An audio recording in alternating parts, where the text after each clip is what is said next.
Assalamualaikum warahmatullahi wabarakatuh. Pada kesempatan kali ini saya akan menyampaikan materi pertama ya mengenai pengantar observasi. Jadi pada kali ini teman-teman cukup hanya menyaksikan atau melihat mempelajari video pembelajaran yang saya kirimkan di e-learning. Nah, pada pertemuan pertama ini kita akan mempelajari mengenai pengantar observasi ya, pengantar observasi. Sebelum kita masuk lebih dalam lagi, observasi psikologi itu apa saja, terus tekniknya apa saja yang digunakan, metodenya gitu ya, terus prosesnya, proseduralnya gitu. Jadi teman-teman harus paham terlebih dahulu mengenai ya overview lah, pengantar gitu ya, pengertian, terus ruang lingkupnya gitu ya, mengenai observasi bidang psikologi. Nah, ini sudah terlihat ya. Ini merupakan semacam bagian observasi itu diletak di bagian mana sih? Di bagian mana dalam sebuah penelitian ataupun melakukan penegakan diagnosa. Nah, karena observasi itu merupakan salah satu teknik asesmen yang dimiliki oleh ilmu psikologi. Nah, dia menjadi ilmu dasar atau teknik dasar yang harus sarjana psikologi itu miliki gitu ya, bahkan di leveling psikolog atau terapis gitu ya, atau yang berkaitan dengan psikologi. Nah, oleh karena itulah mata kuliah ini memang diletakkan yang perdana ya. Jadi nama mata kuliahnya psikodiagnostik 1 gitu ya. Jadi memang dalam ilmunya observasi ini adalah teknik dasar dan itu teknik yang tertua dalam melakukan sebuah pengumpulan data. Jadi ibarat kita seorang penyembuh gitu ya, atau dokter atau psikolog, ketika kita menentukan diagnosanya apa, kita harus tahu dulu kan apa sih faktor penyebabnya, apa saja yang kira-kira menjadi menjadi ya penyebab ketika sesuatu itu terjadi gitu. Nah, dengan metode observasi kita bisa dapat data-data yang mana itu mendukung untuk proses tadi. Nah, di sini ada penelitian, ada diagnostik. Nah, sebelum masuk di sini kita akan menjelaskan terlebih dahulu. Jadi, ketika berbicara tentang observasi, jadi itu adalah hal proses pengamatan atau pengumpulan data. Nah, proses pengamatan atau pengumpulan data itu terkait apa sih variabel yang kita ingin amati atau ingin kita teliti gitu. Contoh, misalnya kita mengamati perilaku anak di sekolah gitu ya.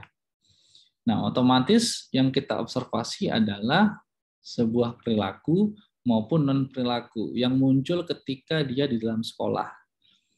Nah, timbul pertanyaan, kalau di luar sekolah gimana Pak? Nah, kan terkait dari tujuan kita. Jadi ketika kita melakukan observasi pasti ada tujuan kita melakukan observasi itu apa. Nah, kalau tadi melihat bagaimana sih perilaku anak di sekolah, kalau ingin lebih spesifik karena kita bicara tentang psikologi, berarti kita mengerucut ke aspek psikologisnya. Misalnya, kalau permasalahan di sekolah itu apa? Kalau anak SD, SMP biasanya motivasi dalam belajar gitu ya.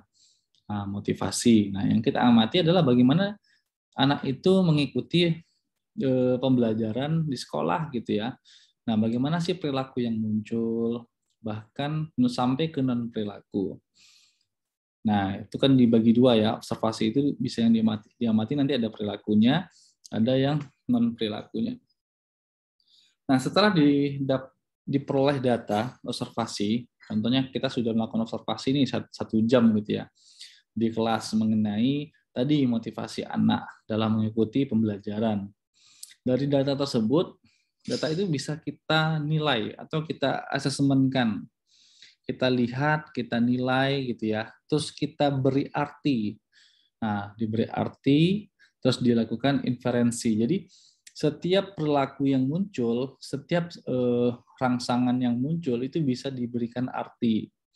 Contoh, misalnya si A, kita amati si A, terus ketika belajar matematika selalu sih perilakunya itu yang muncul tuh berbeda dengan anak yang lain. Nah, gitu.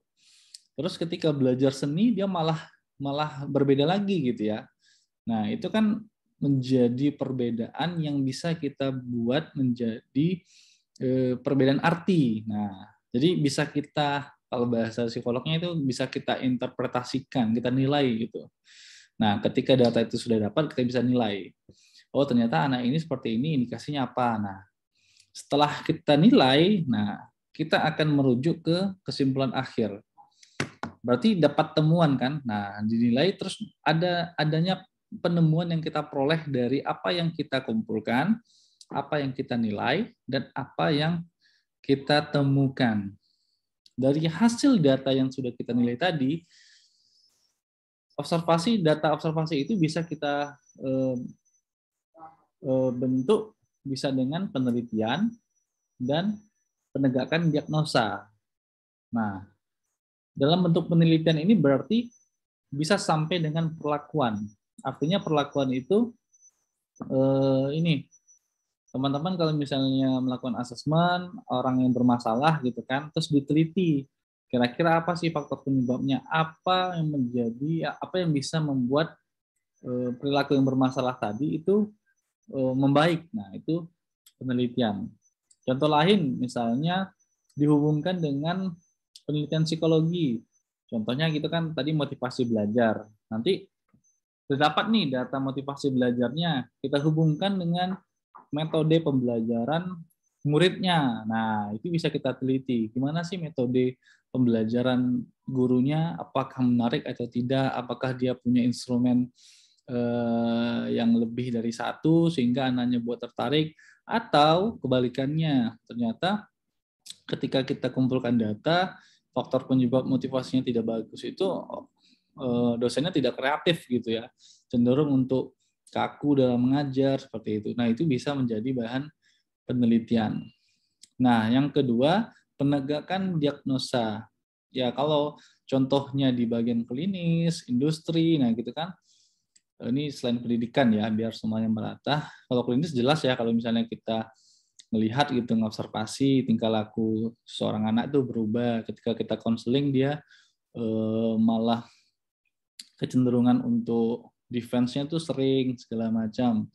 Nah, kita bisa mendiagnosa dari sana apakah anaknya memang ada punya masalah secara klinis atau dia memiliki kepribadian yang introvert segala macam. Nah, itu menjadi penegakan diagnosa. Nah, seperti itu.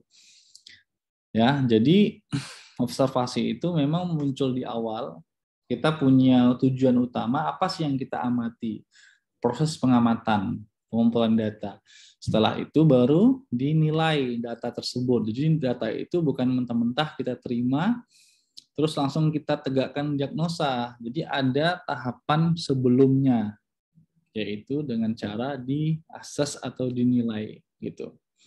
Nah, ini gambaran ya, overview mengenai observasi psikologi siklusnya ya. Jadi definisi secara umum apa sih observasi itu? Nah, istilah observasi diarahkan pada kegiatan yang memperhatikan secara akurat. Jadi memang karena kemampuan dasar dari melakukan observasi itu kita harus pertama memiliki daya ingat yang kuat ya, daya ingat. Kalau teman-teman memiliki daya ingat yang kuat, ketika setelah mengamati nggak perlu dicatat ya dalam misalnya note gitu atau buku, cukup dituangkan dalam pikiran, diingat nanti setelah itu diramu lah gitu ya atau disalin lagi. Nah, makanya kegiatan yang memperhatikan secara akurat. Yang kedua, teman-teman harus memiliki indera penglihatan yang cukup jelas. Kalau memang ada rabun jauh, rabun dekat itu nanti harus disempurnakan gitu. Jangan sampai nanti berdebat nih antara observer 1, observer 2. Kamu ngelihatnya warna apa sih bajunya? warna hitam. Oh tidak, warnanya warna biru longgar gitu. Nah, itu kan terjadi perselisihan. Karena apa tadi? Karena ya kita kurang memperhatikan secara akurat gitu. Ya, itu contoh. Terus mencatat fenomena-fenomena yang muncul. Jadi ketika kita melakukan observasi, selain kita memperhatikan secara akurat tentang objek atau subjek yang kita observasikan, kita juga mencatat apa saja sih yang muncul ketika kita melakukan observasi. Nah, itu. Ya, fenomena apapun itu harus dicatat karena itu bisa saja nanti ketika kita melakukan penilaian itu menjadi data pendukung untuk tadi penegakan diagnosa atau melakukan penelitian. Terakhir, dan mempertimbangkan hubungan antara aspek dalam fenomena tersebut. Mempertimbangkan hubungan itu artinya ketika ada aspek yang muncul, apakah ada nih hubungannya dengan fenomena-fenomena yang terdapat di tempat yang kita observasikan, seperti itu. Jadi mempertimbangkan, jangan semua juga fenomena-fenomena itu dicatat ya. Khusus aja misalnya hanya untuk tujuan apa saja sih yang kita observasikan. Contoh kita misalnya lagi mengobservasi anak gitu kan, anak lagi belajar kan kita mau ngelihat motivasinya. Terus tiba-tiba perkuliahan, bukan perkuliahan ya, sekolah pembelajaran itu berhenti. Kenapa? Karena mungkin satu mati lampu segala macam tiba-tiba. Nah, hal seperti itu kan tidak masuk ke dalam ini ya. Kita melihat motivasinya seperti itu.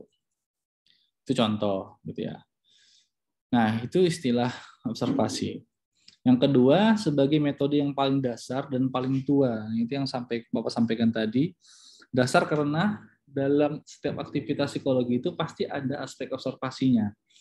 Jadi karena memang tugas kita itu adalah mengamati tingkah laku manusia, sikap, perilaku. Nah, objek kita itu kan manusia. Dan itu memang harus kita lihat gitu, dengan mata gitu. Nggak bisa kan dengan cuci mata gitu. Nggak bisa kan dengan MRI, ronsen, itu kan beda, itu ilmu kedokteran.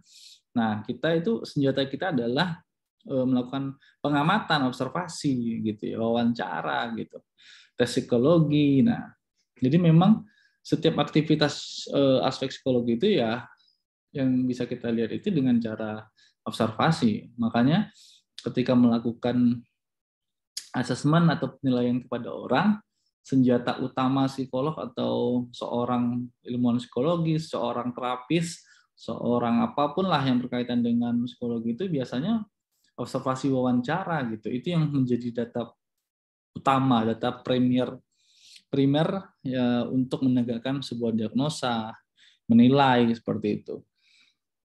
Karena memang real gitu, kita melihat gitu. Terus semua bentuk penilaian kualitatif dan kuantitatif mengandung aspek observasi. Ini konteksnya misalnya kita melakukan penelitian. Teman-teman nanti kan di akhir semester itu, nanti akhir perkuliahan ya, ada melakukan penelitian, tugas akhir, bisa dengan metode kualitatif, kuantitatif. Nah, kedua-duanya juga didukung data oleh observasi seperti itu. Contoh misalnya penelitian kualitatif, kita mau ngelihat nih judulnya gambaran daya juang mahasiswa dalam pembelajaran online. Gimana sih? Nah, kalau misalnya kualitatif kan kita harus datanya tuh minimal ya deskripsi wawancara gitu ya dan observasi.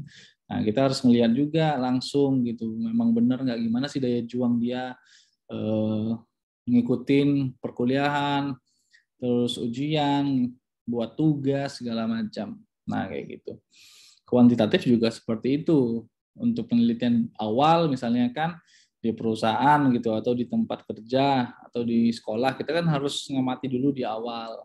Jadi ada data observasi seperti itu ya. Karena kan observasi psikologi yang tadi disampaikan aspeknya itu adalah tingkah laku manusia, perilakunya gitu. Jadi semuanya pasti berhubungan dengan pengamatan.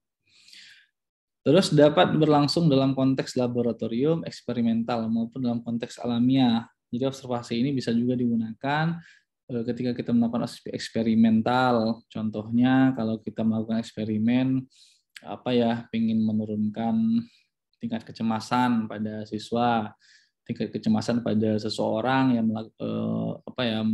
mengalami fobia segala macam kayak gitu. Itu kan kita lakukan secara eksperimen kan, kita berikan perlakuan, kita lihat proses reaksinya. Nah, itu melakukan observasi pengamatan. Boleh juga dalam konteks alamiah gitu. Contohnya kayak kita lagi di jalan, kita ngamati perilaku seseorang dari jauh kayak gitu. Nah, itu. Jadi pengertiannya gimana? Observasi itu adalah yang pertama itu metode pengumpulan data yang dilakukan secara sistematis dan sengaja melalui pengamatan dan pencatatan terhadap gejala objek yang diteliti. Artinya ketika kita melakukan observasi psikologi ya, jadi kita melakukan dengan sengaja aspek apa yang ingin kita amati gitu ya. Kayak tadi kalau konteksnya penelitian, kita ingin cari tahu nih gimana sih motivasi anak ini dalam belajar. Nah, contoh yang kedua, bagaimana sih reaksi seseorang itu ketika kita berikan stimulus ini A, B, C, D, nah kayak gitu. Itu memang prosesnya harus sistematis. Contohnya ya kita kasih semacam stimulus gitu ya. Sebelum melakukan observasi kita buat dulu guide-nya apa saja yang kita amati. Nah, jadi sistematis sampai di akhirnya. Sampai dengan metode pencatatannya. Terus kalau pengertian sempitnya adalah pengamatan secara langsung terhadap gejala yang diselidiki, baik dalam situasi alamiah maupun situasi buatan. Hampir sama ya.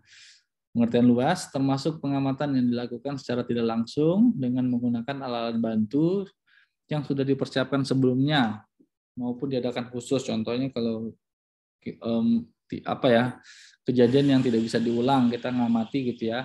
Kita bisa menggunakan media CCTV kah atau video hasil rekaman. Nah, itu juga bisa kita lihat, bisa kita amati, bisa kita nilai. Nah, kira-kira apa sih maksud tujuannya ini kayak gitu ya.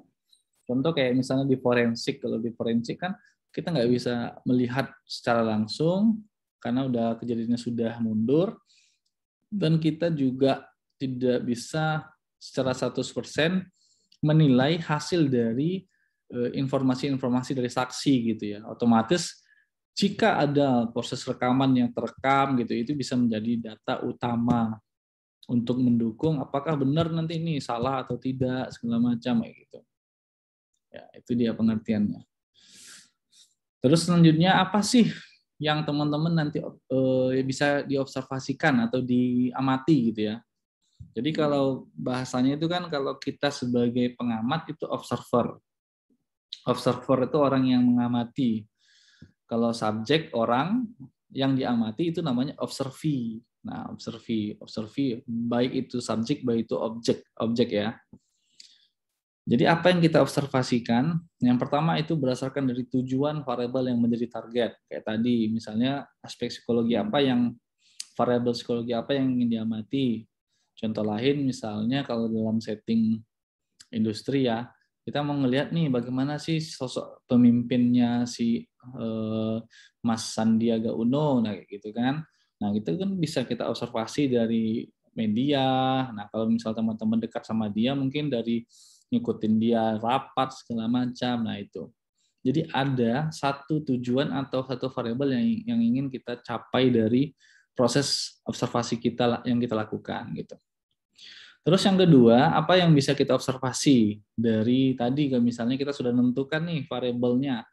Yang pertama tuh bisa ekspresi verbal, berarti gaya komunikasinya dia, gaya penyampaian dia dalam memberikan arahan, gaya dia dalam menerima tanggapan. Nah, itu bisa kita observasi ya.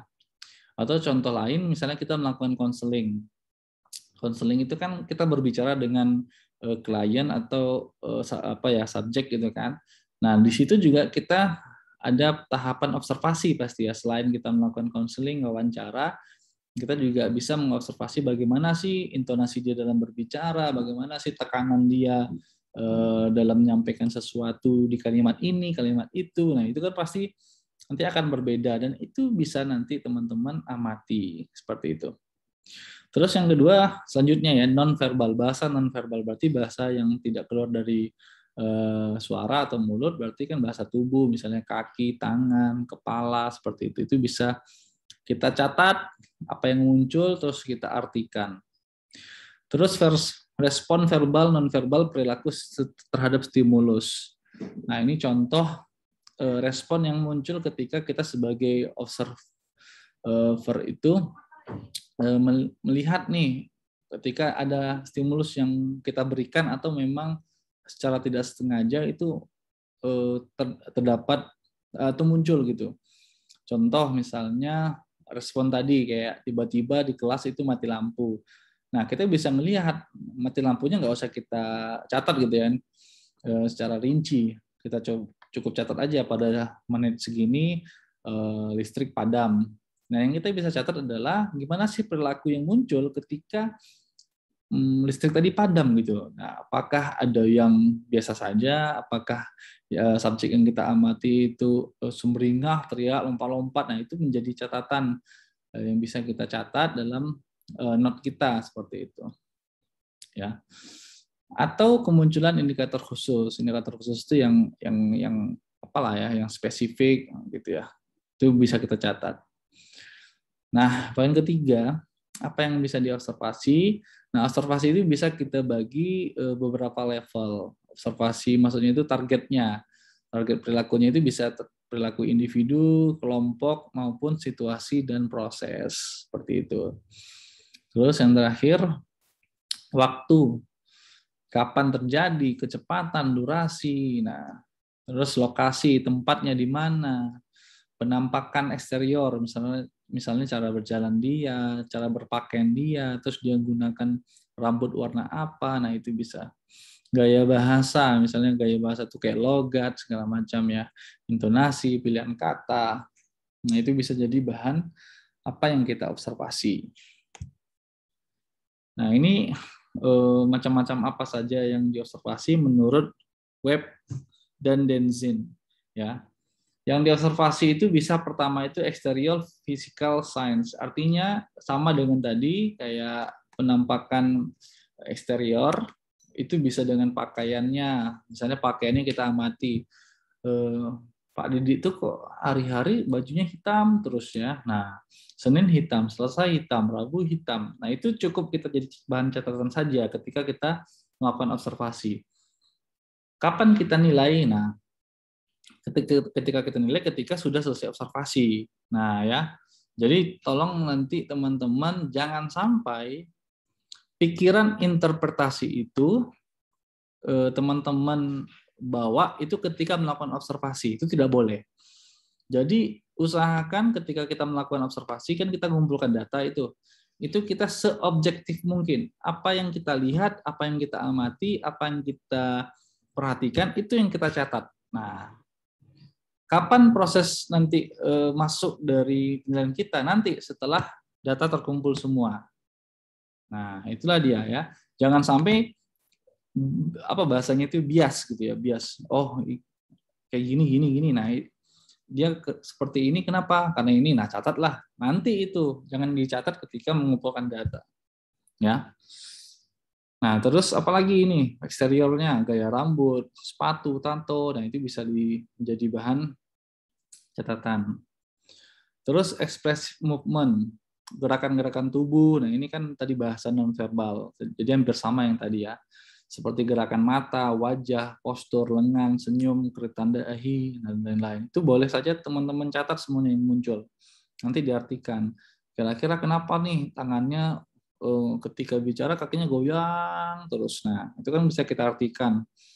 Biasanya kalau kaki yang sering goyang itu kalau berbicara itu berarti artinya lagi cemas gitu ya, lagi cemas dia, atau lagi bicara matanya itu kanan kiri gitu ya, kanan kiri. Nah, apakah dia berbohong atau lagi dia mikir gitu kan? Nah, itu bisa kita artikan.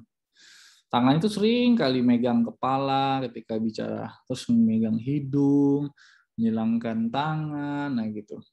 Nah, itu bisa saja nanti diartikan. Terus yang ketiga, physical location, memperhatikan personal space dan lingkungan fisik. Jadi lingkungan-lingkungan yang ada itu bisa menjadi bahan yang apa yang kita observasi. Contohnya, misalnya setting tempatnya tadi ya, Misalnya dia lagi di kafenya dalam bentuk ini, gini-gini, itu kita catat. Terus language behavior, menyilangkan kaki dan lain-lain. Contohnya tadi ya, expressive movement tadi juga nih sama. Bahasa tubuh itu kan berarti non-verbal gitu ya. Contohnya ya kayak tadi, kalau misalnya lagi dia bicara, terus dia sering kali kakinya itu digoyangkan. Kira-kira apa sih artinya? Kayak gitu. Itu bisa kita artikan nanti. Terus time duration, waktunya terus berapa lama, nah itu ya. Terus semuanya itu dapat diterapkan pada kelas sosial, status, gender, dan sikap sosial. Nah, gitu. Oke, ini terakhir masalah etika observasi. Jadi teman-teman ketika sebelum melakukan observasi ya, jadi harus tahu terlebih dahulu sih apa saja etika-etika yang harus teman-teman pegang gitu ya dalam melakukan observasi psikologi. Ini sangat wajib ya, makanya disampaikan di awal. Pertama itu adalah privasi subjek. Jadi jangan sampai ketika teman-teman nih menjadi seorang psikolog, menjadi seorang terapis, menjadi seorang nanti ilmuwan psikologi gitu ya, atau asisten psikolog membantu psikolog gitu, dapat tugas nih melakukan observasi atau dapat job gitu kan, melakukan terapis atau melakukan psikoterapi, melakukan konseling. Nah, privasi subjek itu harap dirahasiakan. Bahkan ketika proses belajar seperti ini, nah, itu nanti data subjek yang teman-teman amati itu cukup hanya diberikan inisial saja. Nah, karena kan data subjek itu sangat privasi ya, jangan sampai nanti oh kemarin saya datang nih, klien datang nih, dia masalahnya masalah rumah tangga. Ternyata yang datang itu tetangga saya gini. Nah, jangan sampai kayak sebagai seorang psikolog gitu ya, menjadi seorang ilmuwan psikologi seperti itu, malah diceritakan ke tetangga yang lain. Jangan, tapi kayak gini biasanya kan orang Indonesia lah ya. Janganlah cerita-cerita ya sama orang, aku hanya cerita sama dirimu saja gitu kan. Nah, itu awalnya, jadi nanti lama-lama tersebar gitu ya. Nah, itu privasi subjek tolong dijaga betul. Jangan sampai nanti yang paling yang rugi itu teman-teman, nanti nama teman-teman akan jelek gitu ya. Nama psikologi tetap pasti jelek lah gitu ya. Malas laku datang ke psikolog lagi gitu ya. Ternyata orang psikolog itu seperti itu, tidak profesional lah gitu ya. Terus yang kedua, keamanan subjek. Keamanan terkait tadi data-data, terkait dari misalnya proses observasi yang dilakukan di luar gitu kan, diajak keluar segala macam, keamanannya harus dijaga. Apalagi sekarang COVID gitu ya, kalau memang observasinya dilakukan dengan secara jauh, ya jauh aja gitu, nggak usah terlalu dekat. Terus yang ketiga, persetujuan subjek. Kalau memang ada observasi secara individu dan itu melibatkan beberapa orang yang dia harus diobservasi secara langsung, nah kita harus membuat semacam informed consent lah ya. Informed consent itu kayak lembar persetujuan bahwa datanya itu benar-benar boleh diambil gitu, diolah, terus nanti ya sebatas untuk inilah pembelajaran lah ya. Nah gitu. Itu teman-teman harus punya juga gitu, persiapkan lah. Terus perlindungan terhadap kenyamanan dan keamanan ini sama kayak tadi ya. Proses diseminasi informasi kepada para profesional dan komunitas ilmuwan. Artinya kalau teman-teman masih level belajar, terus prosesnya hanya untuk ilmuwan psikologi, kalau memang ketemu ada informasi yang butuh nih ternyata konsultasi gitu ya dengan tenaga profesional yang lebih paham lah gitu, itu boleh nanti sharing gitu ya. Nah, itu proses etika, jangan sampai kayak Bapak lah, Bapak kan orang industri, kadang kalau ada masalah klinis gitu kan yang Bapak tangani dan memang benar-benar nggak bisa nih, nggak ada waktu atau memang tidak ada lagi psikolog yang bisa nangani yang klinis gitu kan. Nah, biasanya Bapak tetap ambil gitu kan, tapi nanti ketika Bapak tidak sesuai, tidak mampu, biasanya Bapak konsultasi dulu nih, tanya gitu sama orang klinis. Begitu juga sebaliknya, kalau orang klinis ada nanti ngejob di dapat proyek di perusahaan, biasanya juga konsultasi ke Bapak, nanya-nanya kayak gitu. Ya, seperti itu ya. Itu biasa lumrah dilakukan. Tapi ada juga sih orang yang, oh, aku bisa semua nih, ada gitu. Terus pencegahan kecurangan dan penipuan terhadap subjek, kelompok atau masyarakat.